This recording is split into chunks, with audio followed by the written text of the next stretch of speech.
만약 지금 키가 최고조에 달했다고 생각하신다면 한 가지를 알려드릴게요.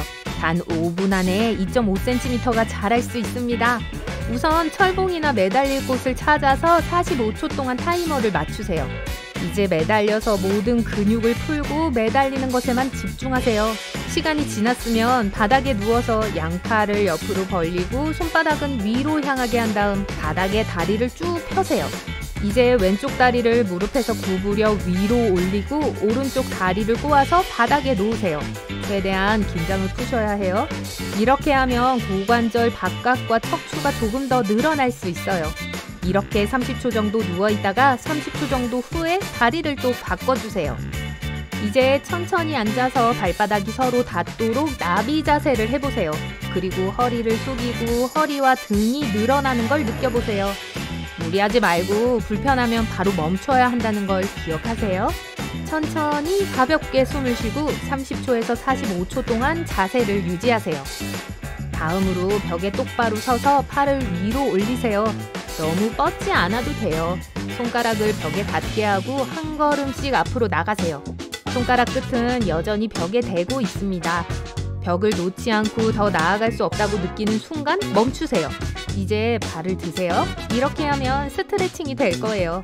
30초 동안 자세를 유지합니다. 끝나면 뒤로 물러선 후 천천히 팔을 내리세요. 벽에 등을 대면서 머리를 숙이고 혀는 입천장에 대고 세게 밀어주세요. 다시 말씀드리지만 너무 세게 하지는 마세요. 모두 편안함을 느끼셔야 합니다. 고개를 숙이고 등 밑부분과 뒤통수가 벽에 닿고 혀가 위로 올라간 상태에서 목 뒤쪽의 다른 근육을 활성화시키면 느낌이 바로 올 거예요. 30초만 더 이 자세를 유지하세요. 다시 철봉으로 돌아올게요. 아까와 똑같은 루틴을 반복하게 될 거예요. 이번에는 1분 동안 철봉에 매달리고 전신의 긴장을 푸셔야 합니다. 만약 팔에 불편함을 느낀다면 더 일찍 내려오세요. 그렇지 않으면 득보다 실이 많을 거예요.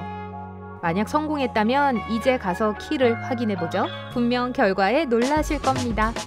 이제 친구들 중 누가 더 오래 숨을 참을 수 있는지 겨뤄볼 수 있는 수영장 파티 트릭을 알려드릴게요. 훌륭한 수영선수가 아닐지라도 우리 몸이 보통의 상태보다 훨씬 더 잘할 수 있을 거라고 생각하게 만들 수 있어요. 이 트릭은 과호흡이라고 불리며 다이버들이 사용하는 방법이에요. 물속으로 뛰어들기 전에 빠르고 짧은 숨을 몇 번 쉬세요. 우리의 뇌는 더 큰 산소 공급이 들어왔다고 생각하게 될 거예요. 그리고 마지막으로 심호흡을 하면 수면으로 돌아올 때까지 숨을 쉴 수 있는 시간이 더 늘어나게 될 거예요. 시간이 얼마나 늘어났는지는 전적으로 여러분의 몸과 생활 방식에 달려있지만 1, 2초에서 몇십 초까지 얼마든지 늘어날 수 있어요. 왼손과 오른손이 각각 잘하는 일이 다르듯이 우리의 왼쪽 귀와 오른쪽 귀는 각각 다른 소리를 더 잘 듣습니다. 만약 시끄러운 환경에서 누군가 여러분에게 말하는 것을 잘 듣지 못하겠다면 그 사람에게 오른쪽 귀를 더 가까이 돌려보세요. 그리고 만약 먼 곳에서 나는 소리를 듣고 싶다면 이번에는 왼쪽 귀를 돌리는 게 좋습니다. 만약 집이나 사무실에서 일하고 컴퓨터 화면을 몇 시간 동안 쳐다본 적이 있다면 하루가 끝날 때쯤 시력이 나빠진 것처럼 느꼈을 수도 있을 거예요. 이건 근점 스트레스라고 불리는 현상이에요. 눈 안의 근육들이 눈 바로 앞에 한 점에 초점을 맞추다 지치게 되는 거죠. 이상적으로는 1시간마다 혹은 가끔 눈을 감고 심호흡을 해보세요. 어깨, 팔, 허리, 다리도 스트레칭을 하시면 훨씬 나아질 것입니다. 컴퓨터 앞에 앉아있을 때 편안함을 느끼게 해줄 뿐만 아니라 눈의 근육을 이완시켜 줄 거예요. 이상하게 들릴 수도 있지만 우리 대부분은 다른 신체 부위들과 달리 직접적으로 안구를 조절할 수 없어요. 때문에 몸의 다른 부분에 집중을 하면 그때 눈이 휴식을 취하게 하고 스트레스에서 회복될 수 있을 거예요. 면봉으로 귀 안을 닦아낸 적이 있다면 그때 갑자기 기침이 나오려고 했던 적이 있을 거예요. 귀의 신경과 목의 신경이 서로 연결되어 있기 때문이죠. 놀랍게도 이 연결은 여러분에게도 도움이 될 수 있습니다. 목이 가려울 땐 아무리 노력해도 긁을 수가 없으니 정말 성가시죠? 이때는 대신 귀를 잡고 잡아당기세요. 서로 연결된 신경을 자극하여 목 근육의 경련을 일으킬 거예요. 그리고 종종 그 심한 가려움이 완화될 것입니다. 모든 사람들은 일생 동안 뇌가 얼어붙는 것을 경험해 봤을 거예요. 아이스크림을 너무 빨리 먹거나 아무 생각 없이 아주 차가운 것을 마실 때의 그 끔찍한 느낌 말이에요. 차가운 음식이 신경말단이 표면에 더 가까운 목구멍과 입천장에 닿을 때 발생하는 현상이에요. 머리가 폭발할 것 같을 때 그 마비감을 빨리 멈추게 할 가장 좋은 방법은 혀로 입천장을 따뜻하게 하는 것입니다. 혀를 둥글게 말아 입천장에 대고 가능한 한 뒤로 뻗어보려고 하세요.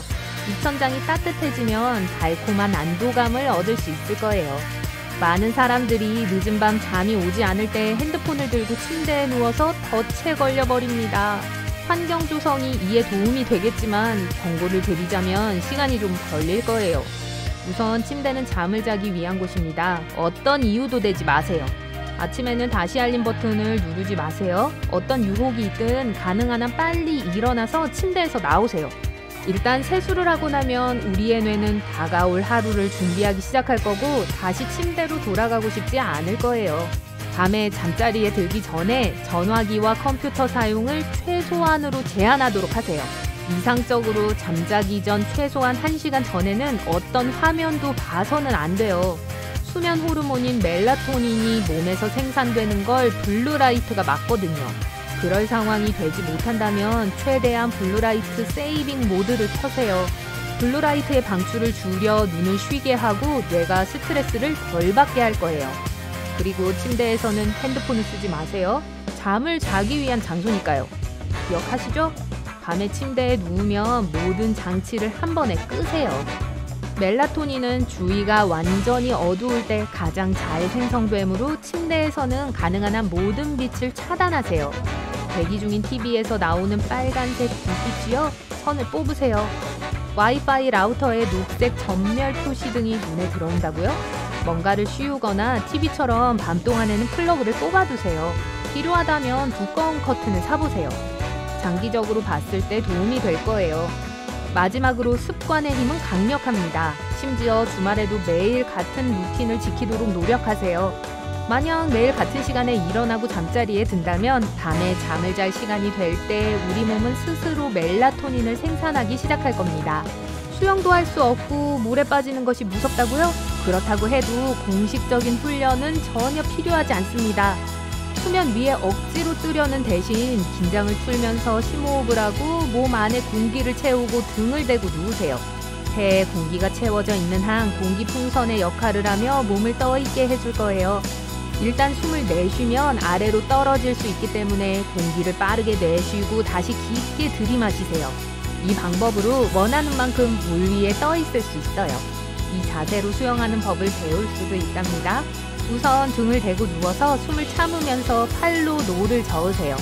더 자신감을 느끼게 됐다면 배를 뒤집고 머리를 물 위로 유지한 채 먼저 손 그리고 나서 발을 사용해서 몸을 앞으로 밀어보세요.